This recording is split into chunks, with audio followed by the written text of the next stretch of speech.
वो कहता है संसार मोटा हो गया, जीने की कला तो भाई। ओम नमो भगवते वासुदेवाय। ओम नमो भगवते वासुदेवाय। ओम नमो भगवते वासुदेवाय।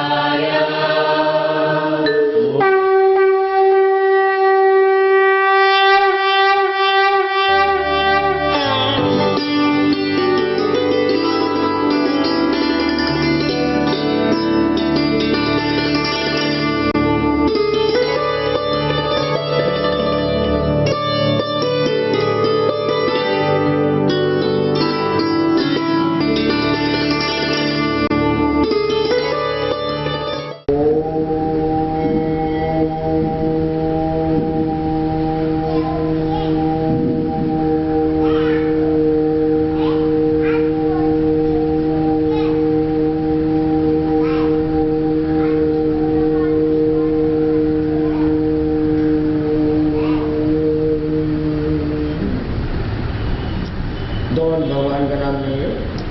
गोविंद हरे गोपाल हरे गोविंद हरे गोपाल हरे। जय जय प्रभु दीन दयाल हरे। जय जय प्रभु दीन दयाल गोविंद हरे गोपाल हरे गोविंद हरे गोपाल हरे। जय जय प्रभु दीन दयाल हरे। जय जय प्रभु दीन दयाल हरे। गोविंद हरे गोपाल हरे गोविंद हरे गोपाल हरे। जय जय प्रभु दीन दयाल हरे। जय जय प्रभु दीन दयाल हरे।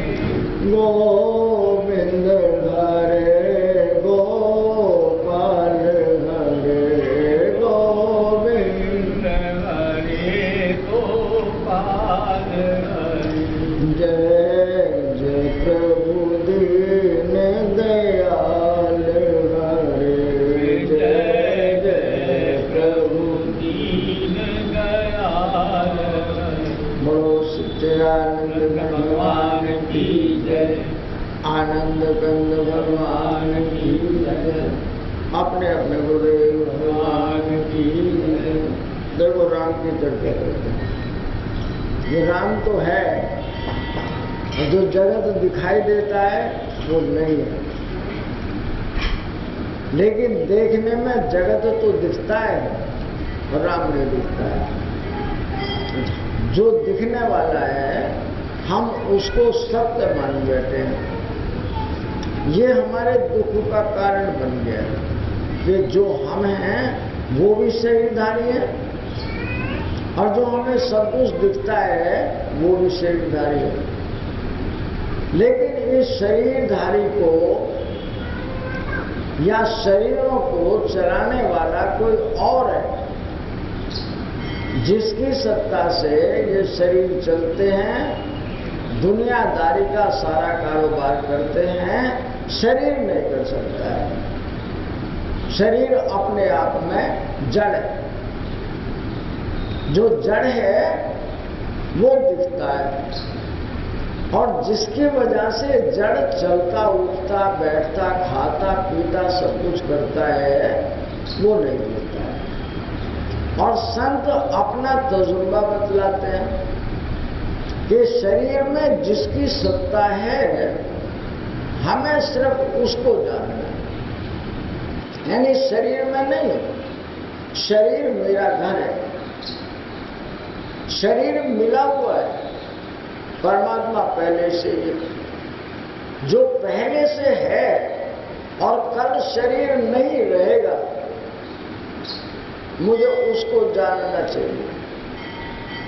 और मैं जान उसे रहा हूं जो नहीं रहने वाला है या रोज रूप बदलता है, क्षण क्षण करके रोज बदलता है। ये जो शरीर बचपन में था, धीरे धीरे जवानी में परिवर्तित हो गया और धीरे धीरे चलते वृद्धावस्था को प्राप्त हो गया।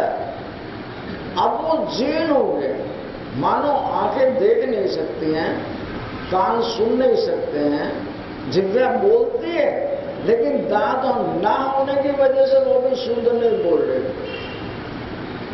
इसलिए संत हमें जगाकर कहते हैं कि तुम इसमें जो जीर्ण हुआ है, जो जवान हुआ था, जो बूढ़ा हुआ था, वो मुर्दा था, वही पर है।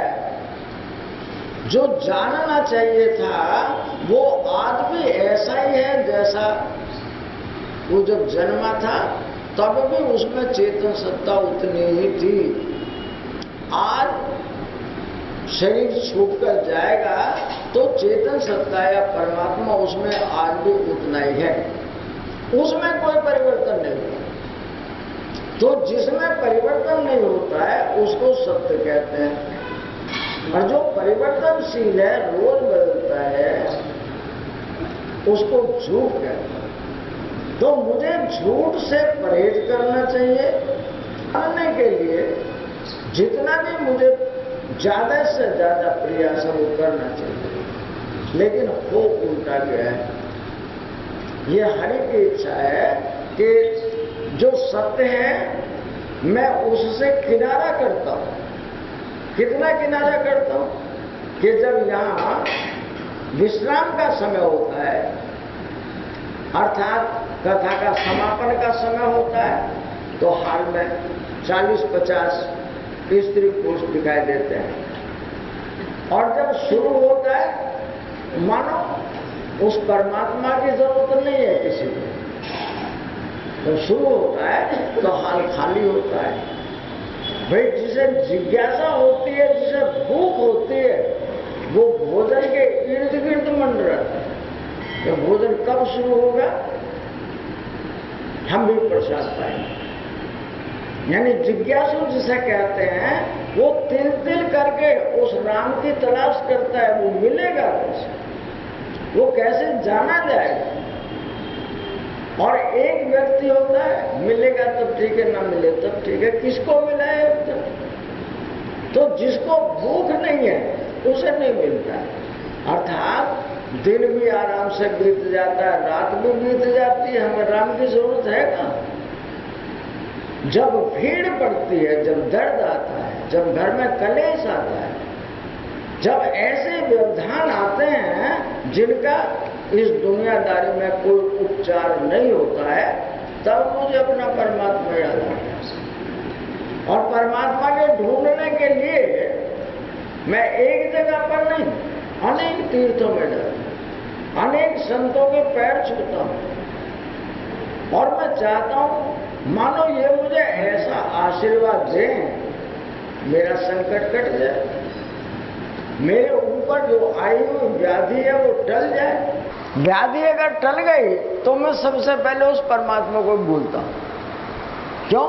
कि दिन अच्छे बीतने लगे, परमात्मा की जरूरत कहां पर है।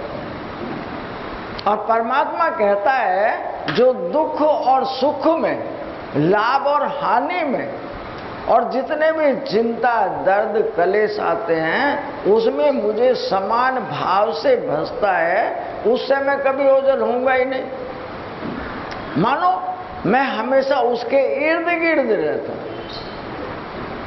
लेकिन जब मेरे दिन अच्छे बीतते हैं, जब माया नगरी मेरे इर्द गिर्द अच्छी तरह रहती है, तब मैं उस परमात्मा को, अपने आप को मैं भूल जाता हूं। और संत हमें ये चेता कर कहता है कि यहाँ का जितना भी सामान है, मैं अलग हूं, ये शरीर अलग है। जो शरीर अलग है उसके द्वारा मिला हुआ वो सामान भी सब अलग। ना शरीर मेरा है, यानी शरीर छूटेगा, शरीर छूटेगा, शरीर के पास में है या इसके द्वारा संग्रह किया हुआ वो सामान भी छूटेगा। और मैं कहता हूं ये सामान मेरा, तेरे से पहले किसी और का था, उससे पहले भी किसी और का था, और आज भी तुम्हारा नहीं है, तुम हटो किसी और का है। तो जो और का है उसको पकड़ा है, जो तुम्हारा अपना है उसको उठा के मंदिर में बैठा दिया, उसको बैठा के कैलाश पर्वत में, हरिद्वार में, ऋषिकेश में, वृंदावन में, अयोध्या में। मानो भारतवर्ष में कितने तीर्थ स्थान है, अपने उस राम को मैंने वहां भेज दिया है, और तुम्हारा राम तुमसे कभी भिन्न नहीं हो सकता है। विचार करना, मैं सारे जगत में ढूंढूं तो पत्थरों में सिर मारने के बराबर है। अगर मैं रुक गया तो वो यहीं पर है। लेकिन मैं उस परम तत्व को, उस परमात्मा को पाना नहीं चाहता हूं, ये मेरे दर्द का कारण है। और संत हमें जगाता है, सो मत, ये मेला मुसाफिरों का है। यानी संत उसको बार बार आगाह करता है, जानवर हो, पेड़ पौधे हो, पक्षी हो, मनुष्य हो, उन सबको जगाता है कि ये जो बाजार है ये मुसाफिरों का है,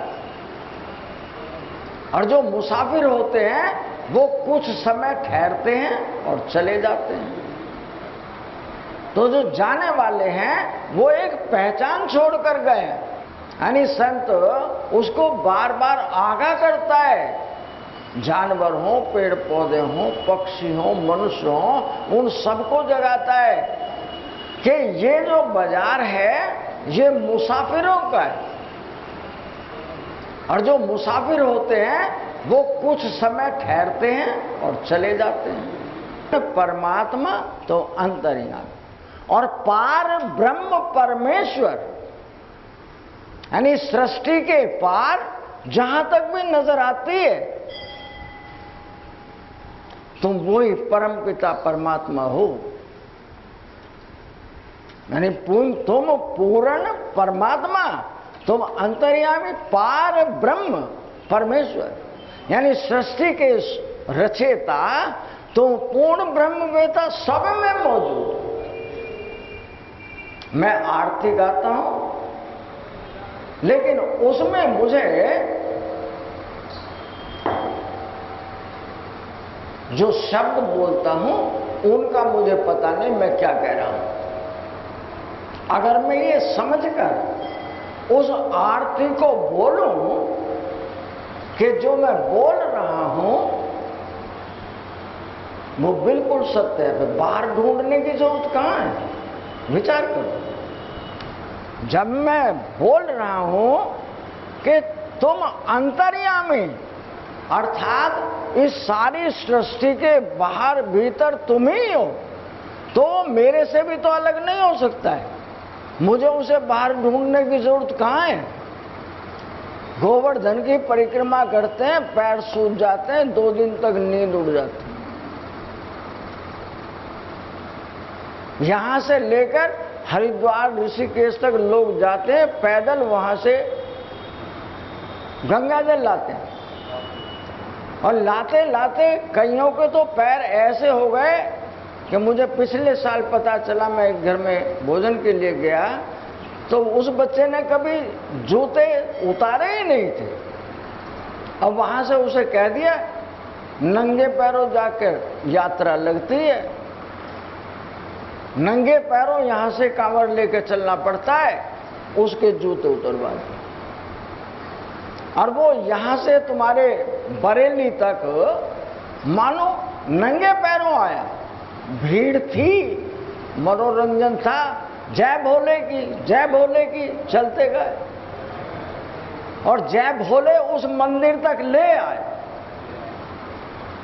नहीं, जब मंदिर से घर में पहुंचे तो जय भोले तो मंदिर में रह गए।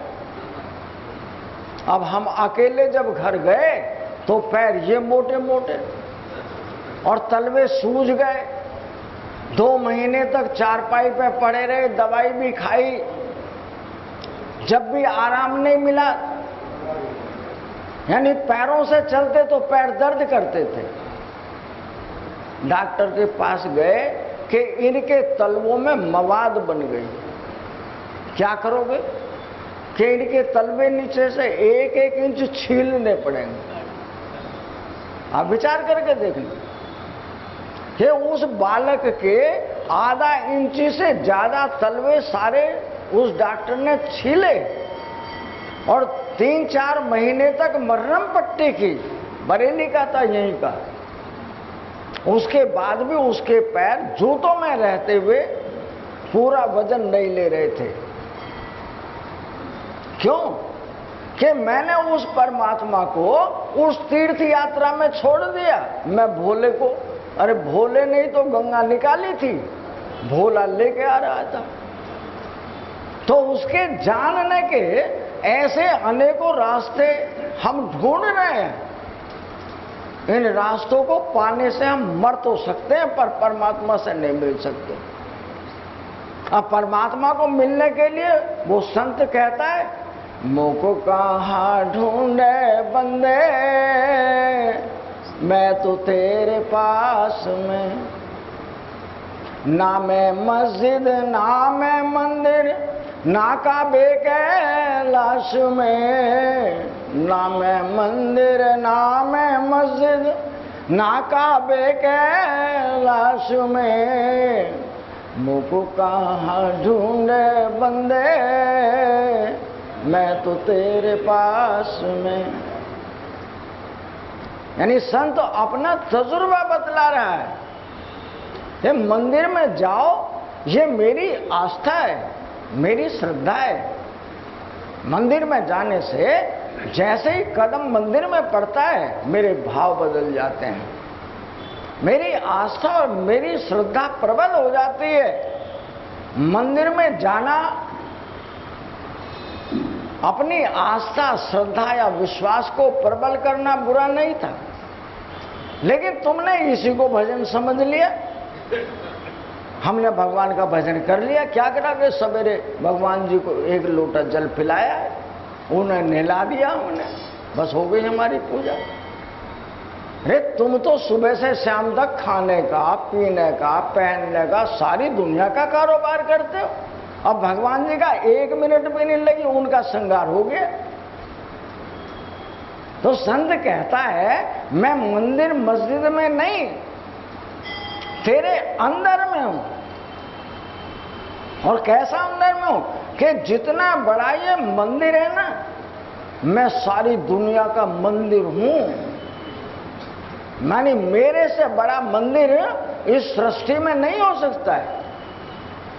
पर मैं अपने मंदिर के कपाट खोलना नहीं जानता, और जो खोलना कोई बताए भी और तुम्हारे दरवाजे पर भी पहुंच जाए तो पूछना नहीं चाहता, क्योंकि ये जो मिट्टी के खिलौने हैं, ये बेटा है, ये मेरा पोता है, उन्हें अपने से अलग नहीं करना चाहता हूं। अब परमात्मा कहता है, खिलौने मेरे,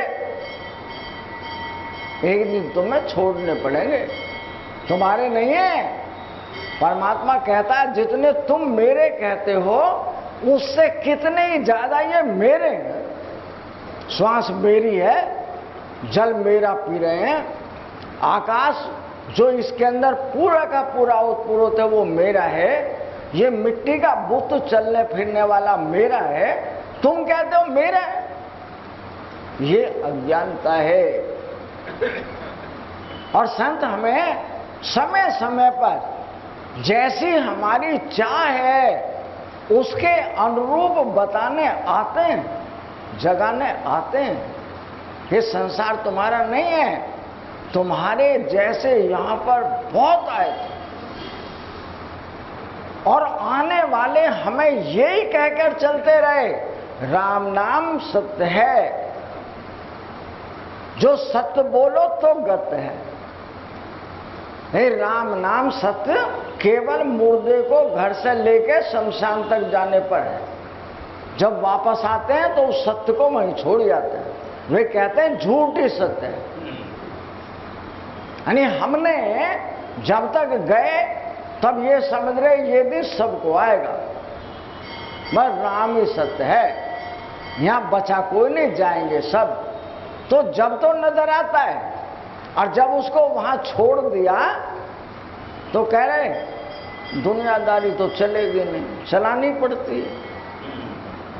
वो चलानी पड़ने में यानी हम सौदा झूठ का ही करेंगे, सत्य का नहीं करेंगे। और संत कहता है झूठ का काम करना, सत्य को मत भूल जाना। यानी इस शरीर में दोनों का वास है।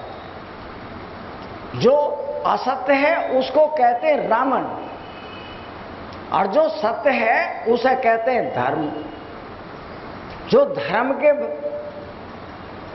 हिस्सेदार हैं उनकी संख्या कम है, और जो अधर्म के सदस्य हैं उनकी संख्या ज्यादा है। दोनों एक ही बाप की संतान है। बाप इनका राम है, रमैया। लेकिन जो रावण का परिवार है, अधर्मी परिवार है, उसके लिए दुनिया में कोई काम करना बुरा नहीं। और जो धर्म का परिवार है वो कहता है इतने दुष्ट हैं ये, इन्हें समझाए कौन, इनकी समझ में नहीं आती। चोरी, झूठ, बलात्कारी, लूटना, ठगना, बेईमानी, इनके लिए कोई धर्म है ही नहीं। और जो धर्म वाले हैं वो कोई कुछ कहता रहता है, धैर्य, सहनशीलता, ये परोपकार है, ये सत्य बोलना है, सेवा करना है, परमात्मा को नहीं भूलना है। उनकी संख्या कम है। यानी जो सत्य बोलने वाला हो, धैर्य रखने वाला हो, परोपकार करने वाला हो, झूठ से, क्रोध से, बेईमानी से बचने वाला हो, जो धर्म के रास्ते पे जाने वाला, उनकी संख्या कम है। और कलयुगी तो सारे ही हो गए, घर घर में पैदा हो गए। और वो संत कहता है कि घर में एक ही बाप की दो संतान है, एक का नाम रावण हो गया और एक का हो गया युधिष्ठिर। जो युधिष्ठिर है उसके पाले में 5 आदमी खड़े हैं बेजो, और जो रावण दुर्योधन का परिवार है उसमें तो सारी दुनिया ही खड़ी है। अब उससे कैसे निपटे? जो सत्य वाला है वो कहता है हमें शांति से रहना आता है। दुनिया का दर्द, कोई कलेश, कोई चिंता, कोई बीमारी, कोई दुनिया का झमेला वो हमारे पास नहीं आ सकता है। धर्म ये कहता है, और अधर्म कहता है आने दे, हमें कौन सा डर लगता है। हम दांत नहीं रहेंगे, दांत चढ़वा लेंगे, आंखें नहीं रहेंगी, आंखें बनवा लेंगे, कान नहीं रहेंगे, मशीन लगा लेंगे, हम उपाय कर लेंगे। बाल अगर काले सफेद हो गए तो काले कर लेंगे, लेकिन हम झूठ से हार नहीं मानेंगे, हम सत्य के सामने सिर नहीं झुकाएंगे। अब परिणाम तुम देख रहे हो आज क्या हो रहा है। किसी भी आदमी को तुम उठा के ये कह दो, चाहे वो राजा भी हो, कि मैं बिल्कुल सुखी हूं, ये माया नगरी का कोई आदमी नहीं कह सकता है। और परमात्मा का संत वो कहता बीमारी है ही नहीं, यहां कोई पैदा ही नहीं होता, यहां कोई मरता ही नहीं। को कैसी चिंता होती है, क्या कलेश होता है, क्या रोग होता है, क्या गरीबी होती है, कुछ होता ही नहीं। तो दोनों में, एक धर्म में और एक अधर्म में बराबर लड़ाई रहती है। और उस लड़ाई को ये दोनों पार्टी मर जाती हैं, ना धर्म के रहते हैं ना अधर्म के रहते हैं। उन मालिक दोनों का एक ही है। वो मालिक कहता है अगर तुम मुझे भजना शुरू कर दो, मुझे याद रखो, तो जो अन्याय करने वाले अधर्मी हैं वे कमजोर हो जाएंगे, और जो धर्म का पलड़ा भारी वाले हैं वे मजबूत हो जाएंगे। फिर एक दिन ऐसा जरूर आएगा कि अधर्म का विनाश हो जाएगा और सत्य वाले अपने घर को चले जाएंगे, परमात्मा ही रहेगा बस। तो उसको जगाने के लिए हमारे संत हमें जगाने के लिए आते हैं, पर हमें उनकी बात समझ में नहीं आती।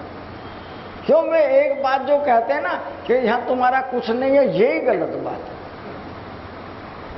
यानी संत जो कहते हैं यहाँ तुम्हारी पत्नी, तुम्हारे बच्चे, तुम्हारा घर बार, तुम्हारी धन दौलत, वो कहते हैं तुम्हारा नहीं है। भले कैसे छोड़ दें महाराज जी के कहने से, ये सब हमारा ही तो बसा बसाया घर है, इसको कहते तुम्हारा नहीं है। लेकिन संत साथ में जगा के तुम्हें कहता है रहेगा तुम्हारा ही, पर इसे मन से निकाल दो ना, तुम्हारे मन में बस गया। जब तुम यहां अकेले बैठे रहते तो अकेले रहना चाहिए, लेकिन मैं अकेला नहीं रहता, सारी दुनिया का हिसाब करता हूं। जब मैं कहता हूं कि यहां अकेले बैठे रहना, ज्यादा नहीं, मैं अब आया 10 मिनट में, 10 मिनट यहीं बैठे रहना।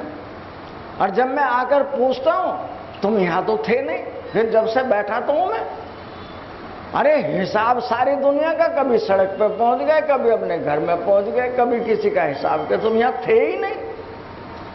मैं क्या कर सकता हूं? तो यही उपाय करना है बस। उसको भगवान, वो संत कहता है ना मैं मंदिर ना मैं मस्जिद, ना काबे कैलाश में, मुझको कहाँ ढूंढे बंदे, मैं तो तेरे पास में। यानी तुझे कहीं जाने की जरूरत नहीं है, जो मेरा है उसको तेरा कहना शुरू कर दे। यानी तुम्हारा छूटेगा तब भी उसी का है, जो इस समय है तब भी उसी का है। लेकिन अगर तुम उसका कहना शुरू करो तो आधा दर्द तो आज खत्म हो गया, क्योंकि जब उसका ही है तो चोट लगा दी उसने, बीमारी भेज दी उसने, आज काम नहीं मिला, आज नुकसान हो गया, आज फायदा हो गया, कर दिया उसने जिसका था, तो आधा दर्द कम हो गया। आधा जानने पर कम हो जाता है। जो मैं जान जाऊं कि यहां पर सब कुछ कल के किए हुए का परिणाम है, जो आज हो रहा है तुम नहीं कर रहे। मेरी बुद्धि कल के किए हुए के अनुसार मेरा कदम उठता है, उसके अनुसार ही मैं कारोबार करता हूं। उस कारोबार में अगर मैं ये समझ जाऊं कि मैं सत्संग में गया था तो मैं गलत काम करने से बच जाऊंगा। सत्संग क्या कहता है? अपने कल के भाग्य को बदलने में सामर्थ्यवान हो। जो कल खेत बोया था वो तो काटना पड़ेगा, लेकिन जो आज कर रहे हैं उसमें तो परिवर्तन कर सकते हैं कि ये काम गलत है, मुझे पता है, मैं फिर भी कर रहा हूं। तो कल के भाग्य को बदलने में ये मनुष्य सामर्थ्यवान है। उसे मंदिर जाने की, मस्जिद जाने की जरूरत नहीं है, अपने आप को संभालने की जरूरत है। या तो संत के पास गए नहीं, सत्शास्त्रों को पठन किया नहीं, किया है तो कुछ तो परिवर्तन होगा। और उस परिवर्तन को संत कहता है मुझको कहाँ ढूंढे बंदे, मैं तो तेरे पास में, खोजे हो तो तुरंत ही मिलियो, पल भर की तलाश में, खोजे हो तो तुरंत ही मिलियो, पल भर की तलाश में, मुझको कहाँ ढूंढे बंदे, मैं तो तेरे पास में। वो क्या कहता है? अगर तुम खोजो, वास्तव में तुम उसको जानना चाहते वो कहां पर है, अभी 1 मिनट में मिलता है, लेकिन वो मिला हुआ अस्थाई नहीं है। तुम अभी श्वास को खींचो, श्वास जैसे ही तुमने भर के रुके तो श्वास कहता है जल्दी ले, नहीं मैं मर जाऊंगा। तो जो ये कहता है कि श्वास को जल्दी ले नहीं तो मर जाऊंगा, वो कौन है? तो खोजे ही हो तो तुरंत ही मिले। अगर तू खोजना चाहता है तो अभी भी तेरे पास है, लेकिन मुझे खोजने की जरूरत नहीं है, मुझे इस माया के खिलौनों को भोगने की जरूरत है। माया के खिलौने जब तक दिखते हैं, इनके जितने रस हैं वे क्षणिक हैं, पहले सुख देते हैं, बाद में रुलाते हैं। एक बालक शराबी हो गया, उस शराबी से कहा बेटा इसे छोड़ दे, कि मेरे अंदर सारे गुण हैं, मैं 30-35 हजार रुपए कमा लेता हूं, पर एक दोष यही है बस, मैं बिना पिए नहीं रह सकता। मैं कहा यही तो दोष है, अब इसको खत्म कर दे। कि ये खत्म नहीं होता, अगर ये खत्म हो जाए तो मैं सोने का हूं। बीमार हो गया, उसे डॉक्टर के पास ले गए। डॉक्टर कहता है अगर तुमने अब पी तो तुम मर जाओगे। कि डॉक्टर साहब कम कर दो, बिना पिए नहीं रह सकते। डॉक्टर कहता हमारे पास मत आना और दवाई भी मत लेना, जाओ अपने घर यहां से।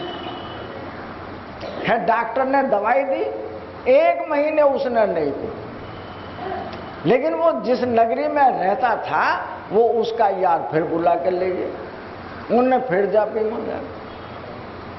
अब फिर उससे कहते हैं कि तूने 1 महीने नहीं पी तो तेरा कुछ नुकसान हुआ?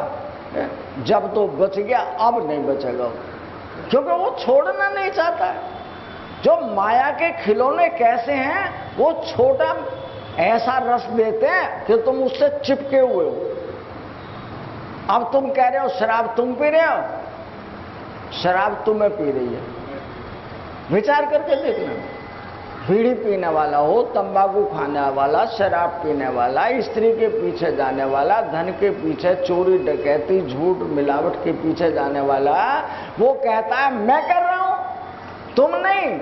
अब ये जगत तो तुम्हें खा रहा है, क्योंकि तुम उससे बिना रह नहीं सकते, नहीं रहोगे तो तुम मर जाओगे। तो संत हमें जगाकर कहता है कि तुम्हें उस परमात्मा की जरूरत नहीं है, और परमात्मा तुम्हें रोज रुलाता है। बहू ने आज मुझे ये कह दिया, उसकी ये मजाल। अब तो बेटा भी बहू के सुर में बोलने लगा, और तुम मिट्टी के बुत हो गए, तुम कोई बोलते ही नहीं हो। वो कहता है भगवान अब दिन ऐसे ही काटने पड़ेंगे, चुप रहने में फायदा है। तुम काट लो चुप, मैं ऐसा नहीं रहने क्यों, सजा काटने के लिए। नहीं काटने की है तो सारी जिंदगी रोटी हाथ से बना कर खानी पड़ेगी, या टुकड़ा देने वाला नहीं है कोई भी। ये बना लेंगे हम, आज तो बना लेंगे, कल को ये हाथ पैर ऐसे ही नहीं रहने के, ये बूढ़े जरूर होंगे। लेकिन यहां हमारी जो अकड़ है वो उस परमात्मा के सामने झुकने को तैयार नहीं है। अब परमात्मा कहता है मुझे समर्पित हो जाओ, ये सारी दौलत खाना सब तुम्हारा, मेरा अब कुछ नहीं है। तो संत हमें जगा के कहता है, कहत कबीर सुनो भाई साधो, मैं सब श्वासों की श्वास में। कहत कबीर सुनो भाई साधो, मैं सब श्वासों की श्वास में। मुख कहाँ ढूंढे बंदे, मैं तो तेरे पास में। यानी संत हमें जगा के कहता है कि जितने भी प्राणी हैं, वे जानवर हो, पेड़ पौधे हो, ग्रह नक्षत्र हो, चांद सूरज हो, मनुष्य हो, ये सब के सब एक ही जगह से श्वास ले रहे हैं। यानी इन किसी की भी जगह भिन्न नहीं है, सब एक जगह से श्वास ले रहे हैं, और सब के सब एक ही जगह श्वास छोड़ रहे हैं, एक ही जगह का जल पी रहे हैं, एक ही पृथ्वी के ऊपर पैदा होने वाला अन्न खा रहे हैं जितने भी जीव हैं। तो ये सत्य का प्रमाण। और ये आकाश, जैसे आप समुद्र के किनारे पर जाएं, नदी के किनारे पर जाएं, तो जल नीला दिखता है, गंगा नीली दिखती है, समुद्र नीला दिखता है। नहीं, समुद्र नीला नहीं है, इस आकाश का प्रतिबिंब है। ऐसे ही आकाश पूरे का पूरा है, और ये सारे ग्रहों के या जितने भी जीव या आकार इस सृष्टि में हैं, उन सब में जैसे जल में ओतप्रोत है, ये आकाश सारे शरीरों में ओतप्रोत है। इसी का नाम परमात्मा है। इसको निकालने की विद्या केवल मनुष्य के पास है, जितने जीव हैं किसी के पास नहीं है। जो मनुष्य सबसे श्रेष्ठ बुद्धि रखता है, वो अगर चाहे उस आकाश को अपने शरीर से, जैसे गन्ने से रस अलग हो जाता है, जैसे दूध से मक्खन अलग हो जाता है, जैसे नींबू से रस अलग हो जाता है और नींबू छिलका बच गया है, ईख के गन्ने का रस निकल गया, वो छिलका बच गया है, दूध का अगर मक्खन निकल गया तो छाछ बच गया है, ये शरीर भी छाछ बच जाएगा। यानी परम तत्व जो है वो बिल्कुल भिन्न और शरीर बिल्कुल भिन्न। तो जो रहते रहते मुर्दा हो गया हो, वो तुम्हें आगाह करता है कि तुम चलने वाले, उठने वाले, दुनियादारी की मौज मस्ती करने वाले तुम कौन हो। वो परमात्मा ही है केवल। परमात्मा सत्य है, वो असत्य नहीं होता कभी भी। लेकिन मैं उस सत्य को या तो जानना नहीं चाहता हूं, और जो मैं जानना चाहता भी हूं तो मुझे उसका रास्ता नहीं मिलता है। और संत कहता है कि कहत कबीर सुनो भाई साधो, मैं सब श्वासों की श्वास में, मुझको कहाँ ढूंढे बंदे, मैं तो तेरे पास में। यानी संत हमें जगाकर कहता है कि जितने प्राणधारी हैं, ये श्वास उसी के पास जाती है और फिर उसके पास से वापस लौट आती है। किसके पास से? वो परमात्मा तुम्हारी नाभि में। दुनिया का सारा कारोबार, बच्चा पैदा नाभि से होता है, जिसको हम वीर्य कहते हैं, पुरुष का वो वीर्य उसी से बनता है, नाभि से बनता है। उसको हम कहते हैं, वो जितने भी भगवान है, ब्रह्मा जी नाभि से कमल के रूप में पैदा होते हैं। तो वही स्थान है, वहीं पर मेरी नाभि में मेरा चित्त पड़ा हुआ है। जो चित्त है वो परमात्मा का स्वरूप है। यानी अगर चित्त तुमने जगाया तो एक दिन तुम पूर्ण रूपेण ब्रह्म बन जाओगे, परमात्मा बन जाओगे। लेकिन मैं उस चित्त को जगाना नहीं चाहता हूं। जगेगा कैसे? वो संत जगा कर कहता है, सच्चिदानंद घन पाके मानुष का तन तू भुलाना, काहे फिरता है बन कर दीवाना। सच्चिदानंद घन पाके मानुष का तन तू भुलाना, काहे फिरता है बन कर दीवाना। मोह माया के बंधन को तोड़ो, सच्चिदानंद में प्रीति जो।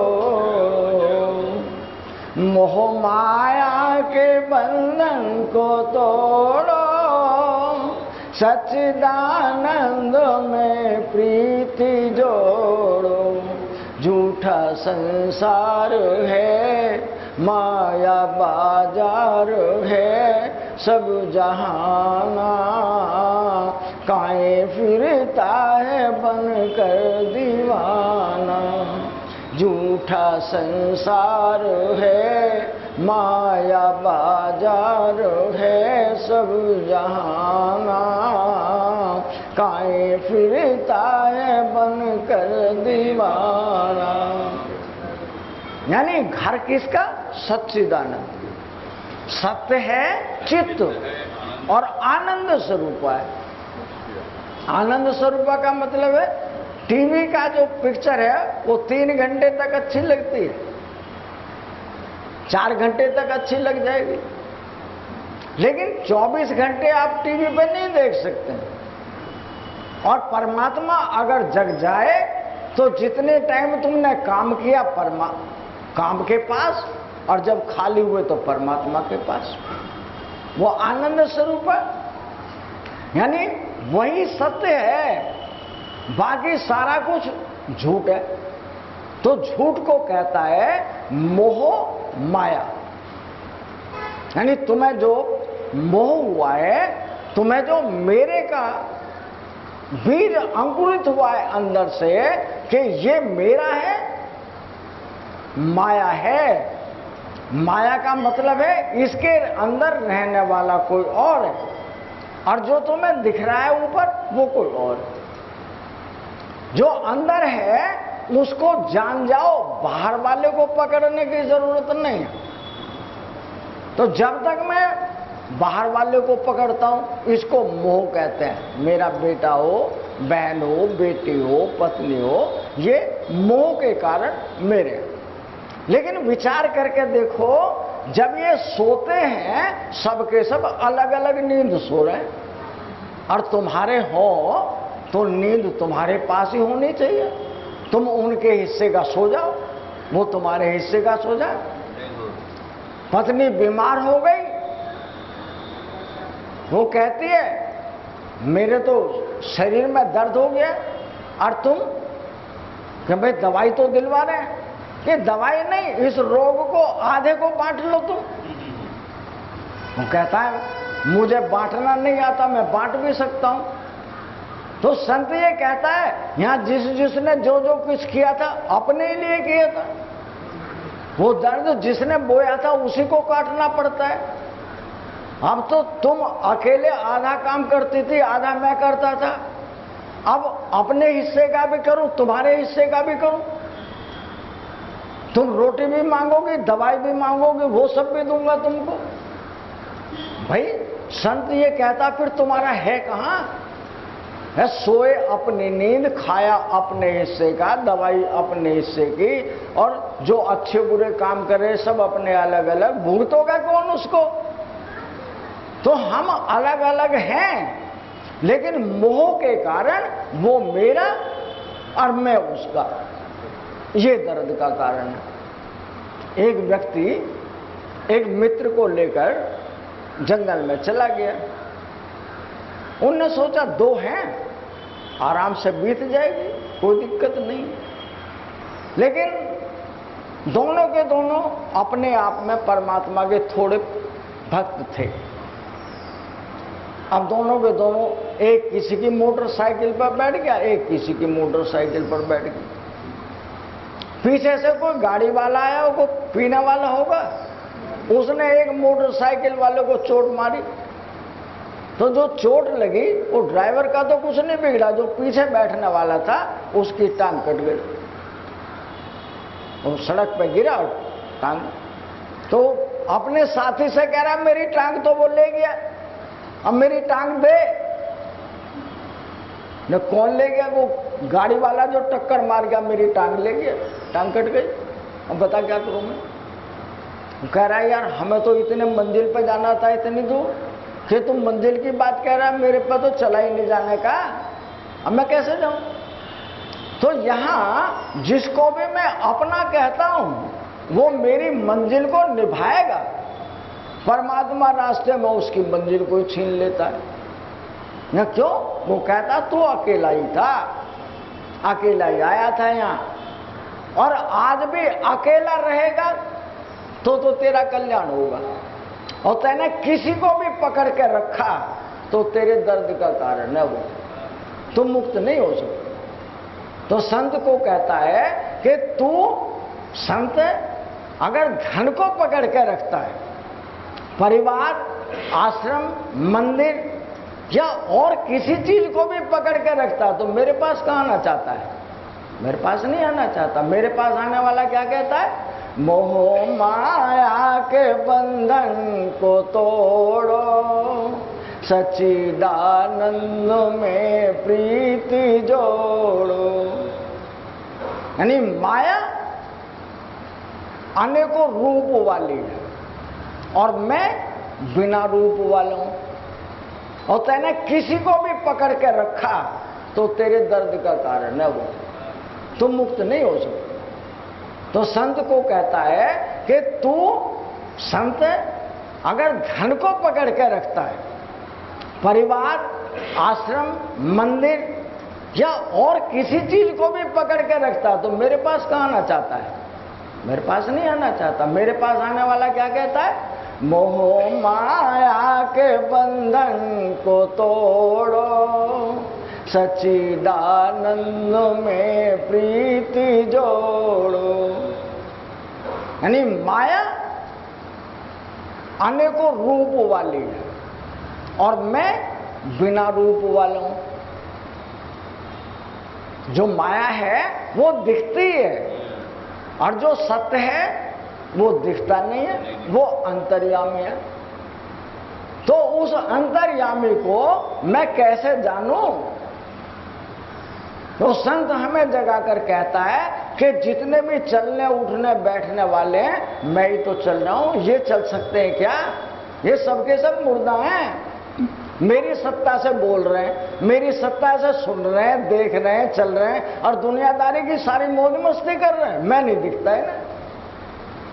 इनको देख कर तो मुझे पहचान। मोह माया, यानी ये माया है मेरी, तो इनसे मोह करता है, इनको मेरा समझता है। तेरे नहीं है, अनेकों जन्मों में हर बार मिले थे, हर बार तेरे से छूट गए, अब फिर मिल गए तो फिर मेरा कहकर फिर यहां आएगा, फिर जाएगा, फिर दर्द को पाएगा। तो उसको कहता है मोह माया के बंधन को तोड़ो, सच्चिदानंद में प्रीति जोड़ो। सत्य है चित्त, आनंद स्वरूप है, तुम्हारी नाभि में पड़ा हुआ है। उसको जानने के लिए कोई भी व्यक्ति हो, भाई जो ब्रह्म मुहूर्त में उठेगा, सतयुग में उठेगा, उसे तो फायदा होगा 3 महीने में। मतलब उसे ये पता लग सकता है कि वास्तव में कहीं परमात्मा हो सकता है, कि सतयुग 3 बजे से 4:30 बजे तक होता है, त्रेता 4 बजे से 5:30 बजे तक, द्वापर 5 से 6:30 बजे तक और उसके बाद कलयुग। तो जो सतयुग में उठेगा, 3 बजे उठेगा, पेश करेगा, सोच जाएगा, नहाएगा, धोएगा, फिर अपने परमात्मा के ध्यान में बैठेगा। परमात्मा के जपने से, पढ़ने से नहीं मिलेगा। या संसार का कोई भी सुख अगर ऐसे मिल जाए तो बता दो, ध्यान से मिलता है। अखबार को पढ़ोगे ध्यान से, किताब पढ़ोगे ध्यान से, सफर कर रहे हो रास्ते में ध्यान से, नहीं तो इधर के बदले में इधर निकल जाओगे। जो सारा काम ध्यान से होता है, परमात्मा भी ध्यान से मिलता है। तो उसके लिए प्रातः काल ब्रह्म मुहूर्त में उठे, नहाए धोए, अब अपनी नाभि में अपने इष्ट देव को देखो। इष्ट देव तुम कह दी, ये भगवान राम भी मेरा है, कृष्ण भी मेरा है, हनुमान भी मेरा है ना। एक को पकड़ोगे तो बात बनेगी, और तुमने सारे को कहना, एक भी नहीं मिलेगा। इसलिए नाभि में दर्शन करने के लिए मेरा मन तो संसार में भाग जाता है। तो संत जगा कर कहता है बिना प्राणायाम के, अभी बोला था श्वास को थोड़ा सा रोको, अभी मन संसार को छोड़कर तुम्हारे पास, वह श्वास को खाली करके रोको, अभी तुम्हारा मन संसार को छोड़कर तुम्हारे पास। इसी मन को जबरदस्ती उस भगवान में लगाओ जो मेरी नाभि में बसता है। जब तुम रोज उसका अभ्यास करोगे तो मेरी श्वास धीमे धीमे हो जाएगी। जैसे सपेरे की बीन बसती रहती है, श्वास आती रहती है और जाती रहती है, ऐसे ही ध्यान में मेरा मन टीवी पर चिपक जाता है। पैरों में सांप पड़ा हो, मच्छर काट रहे हो, कोई आवाज देता मुझे सुनाई नहीं आता, तो मेरा मन और बुद्धि इस शरीर को छोड़कर टीवी हो गए। इसी का नाम समाधि है कि समाधि में श्वास धीरे धीरे आती रहती है, धीरे धीरे जाती रहती है, और मेरा मन अपने इष्ट देव पर, चाहे मैंने शिव जी को माना हो, राम को माना हो, किसी को भी माना, उसको अपनी नाभि में देखता है। पहले तो वो चित्र दिखेगा क्योंकि तुमने आंखों में बसाया हुआ है, फिर धीरे धीरे धीरे धीरे करके वो शून्य में हो जाएगा। मानो जैसे ही वो बिल्कुल नदारत की दृष्टि में एक तारे के समान हुआ और तारे से भी और सूक्ष्म हुआ, तो वहां पर जो शेष नाग का बास है वो फुंकार मारता है, क्या चाहिए? धन चाहिए, स्त्री चाहिए, मकान चाहिए, गाड़ी चाहिए। इसको कहते हैं सिद्धियां। वे सिद्धियां उसे पहले मिलती, वे कहते हैं जो चाहिए वो ले जा। यही संत अड़ियल है, वो कहता है मुझे तो तू ही चाहिए। कि यहां आने वाला मरता है, तो संत कहता है जो वहां रहने वाला वो क्या नहीं मरेगा? जो संसार में रहने वाला वो भी तो मरेगा ना। मुझे तो तेरे पास ही आना, आजा फिर। तो समझ लेना जैसे 10 मंजिली बिल्डिंग गिरती है, इतना बड़ा आहट उसकी आंखें बंद करने पर अंतःपुर में होता है। एक दिन नहीं, महीनों तक होता रहता है। बहुत सुंदर दृश्य है। और उसके बाद 40 साल लगे, 50 साल लगे, शरीर में 7 चक्र हैं। अपने अपने आप धीरे धीरे खुलते रहेंगे। अब तुम्हें कुछ नहीं करना। जब तक ध्यान कर रहे थे उस चित्त को जगाना था, जब तक तो कुछ करना था। अब करना नहीं है, अब ध्यान अपने आप लगेगा। वो परमात्मा जग गया, अब तुम्हें सोने नहीं देगा। इसलिए वो कहता है मोह माया के बंधन को तोड़ो, सच्चिदानंद में प्रीति जोड़ो। आनंद में अगर प्रीति हो जाए, संसार को भोगते रहो, ऐच्छिक हो जाएगा। ऐच्छिक का मतलब अब तुम्हारी मर्जी होगी तो खाओगे, नहीं तो नहीं। और एक स्थिति और आएगी, वो स्थिति क्या होगी? ये भोग सारे निरर्थक हैं, अर्थहीन है, केवल शरीर को जिंदा रखने के लिए है। यहां लोग भोजन किसके लिए करते हैं? स्वाद के लिए। ऐसा बनाओ, इतना डालो, इतना डालो। वो जीने के लिए नहीं, खाने के लिए जीते हैं। जो खाने के लिए जीते हैं वो भोजन उनको खा गया, और जो खाने के लिए जीते हैं वे परमात्मा के पास पहुंच गए। वो कहते हैं हमें तो सच्चिदानंद की जरूरत है। झूठा संसार है, माया बाजार है, सब जहाना काहे फिरता है बन कर दीवाना। कि संसार झूठा है, मतलबियों का देश है।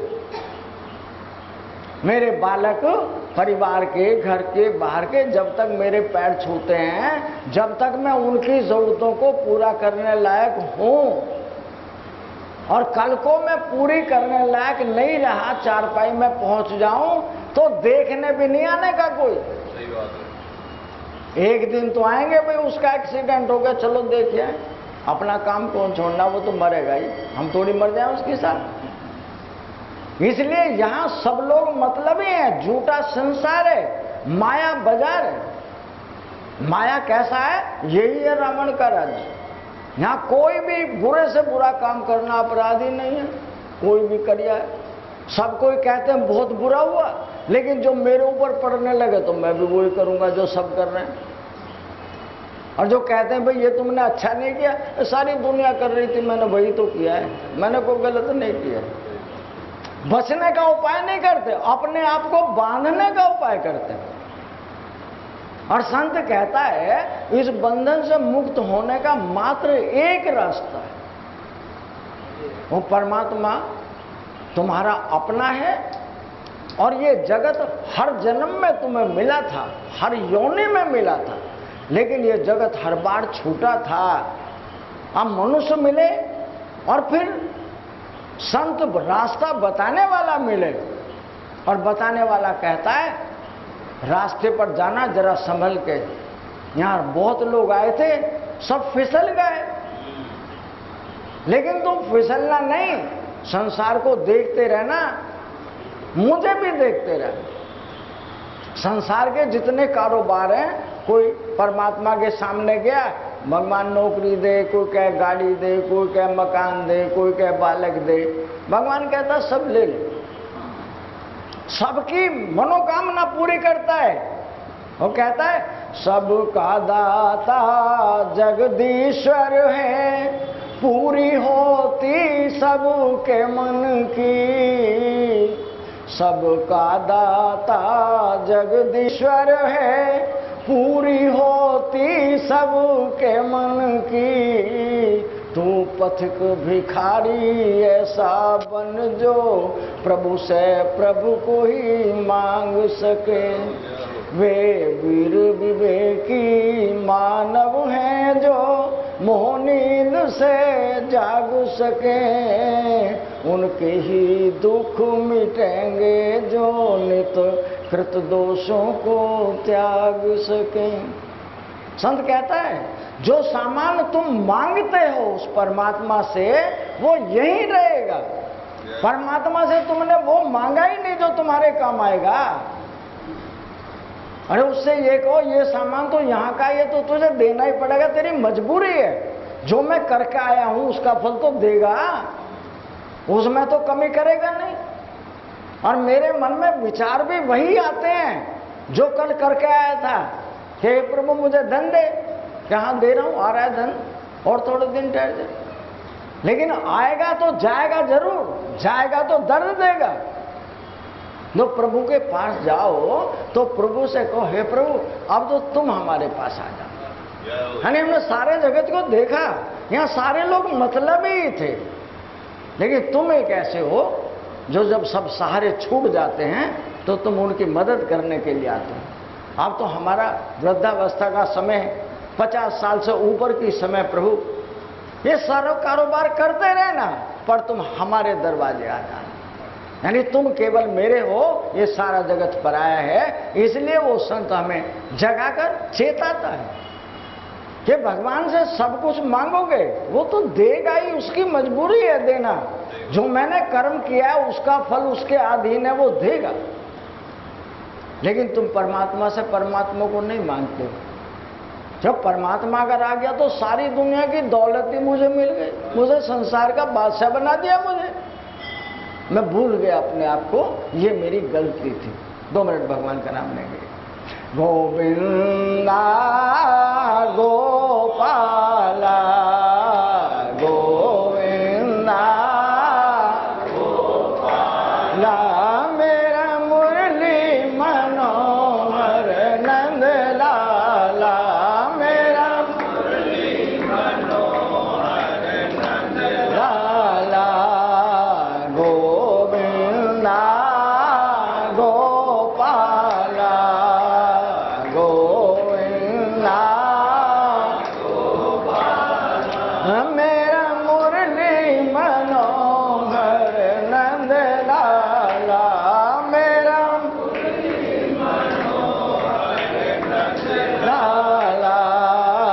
गोविंदा गोपाला गोविंदा गोपाला, मेरा मुरली मनोहर नंद लाला, मेरा मुरली मनोहर नंद लाला। बोलो सच्चे आनंद घन भगवान की जय, आनंद कंद भगवान की जय, अपने अपने गुरुदेव भगवान की